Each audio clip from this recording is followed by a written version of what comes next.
we just wanted to underscore how Resembid views communication, because for Resembid, it's a critical part of the project implementation process.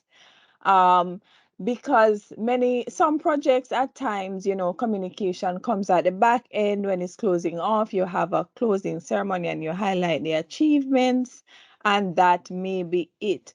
But we think that strategic communications is very critical. So it's important that communications is infused from the start, sorry, of the project for you to get the maximum output. And I've heard the comment, boy, that's just so much more work. But not necessarily. If it's properly planned through and a part of the mindset of the project team, then as you're doing your planning for your activities, you will be thinking about, okay, what maybe even one communication activity would best support what the activity is. So if we're doing a field visit, do we just take some photos, do we do some videos, do we invite a media person? So having that mindset of being inclusive along the project implementation space, that's what we want to see throughout the projects. And of course, as Nisa goes through, we will share how we provide support to get that done.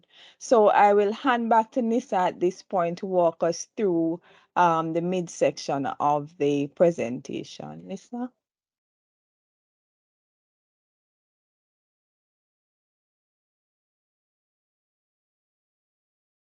Thanks very much, Indy. And thanks for the introduction and, really positioning why all of this is important.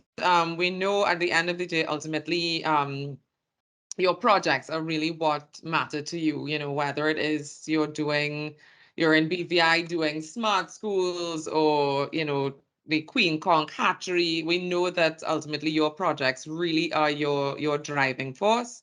Um, so that communication may seem to come at the back end. We totally understand that it is not second nature to most people, which is why one, we are here ready and available to field all your questions, concerns, and of course give any inputs as needed. But this is also why the two documents that I'm about to go through exist. Namely, first EU visibility guidelines, and then the RESMBID visibility guidelines, which is a fluid document, but you will see very much a practical, hands-on tool as you work during your project. Now, we're happy to share this document with you, but of course, this document should not be something that is new to you, because it is embedded in your communications and visibility template, of course, which you would have done before. So I'm not going to go through too much time on this particular document. I just want to stress that it is extremely important. It is not only the kind of overarching governing document that guides you, but it also guides RES and BidComs. Ultimately, the European Union is the donor, and of course, is to be recognized as such, and across all media types. So if you have done the workshop on project design, or if you've spoken to Indy and myself, you know about this document. And again, not going to go into much detail, but I do encourage everyone who's part of your project to have this printed. May not be the most environmentally sound piece of advice I give today, but it does. At least I work better with printed elements. You can make your notes, etc. And certainly, whoever is in charge of communications and visibility for your project absolutely must have this on hand.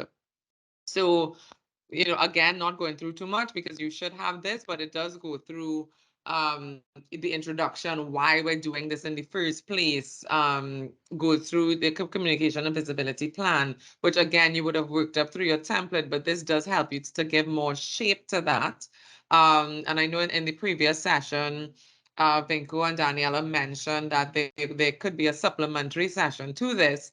And we do think that, there is room for more communications and visibility sessions in terms of how-to of press releases, media advisories, etc. So that even though you come to us with your questions, we want to continue to give you more tools to produce your own material. Excuse me. So as mentioned, this really does go into the different products that can be derived from your comms and visibility activities. Most of them, or all of them, really should have already been captured in your communications and visibility template. But you can absolutely use this. Okay, so your template says, yes, we're going to produce video. This document then goes into that and gives you some hands-on tips as to how to do this video. So for example, we received a draft video literally only yesterday from a project in the Cayman Islands, and it was very clear that they had looked at this document and they were able to thank the European Union, etc. So that all we had to do was approve.